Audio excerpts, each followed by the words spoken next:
If you no longer need your profile card on your Samsung device, deleting it is a simple process. Here's a step-by-step guide to help you remove your profile card. First, open the phone app on your Samsung device. Next, go to the Contacts section. At the top of the screen, you'll see the My Profile section. Tap on your profile name to open your profile card. Next, tap on your profile picture. Then, open Edit Profile Card to access the editing options.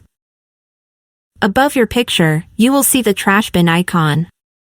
Tap on it and confirm with Delete in the pop-up window. Your profile card will be deleted. If you also want to remove your profile picture, tap on it. Then, click on the edit icon next to your picture. Remove the picture by clicking on the minus button. Finally, save the changes by clicking on Save. And that's it. Your profile card and picture have been successfully deleted from your Samsung device. Did you like this tutorial? Give it a like so we know. For more helpful tips and tricks, stay tuned to our channel.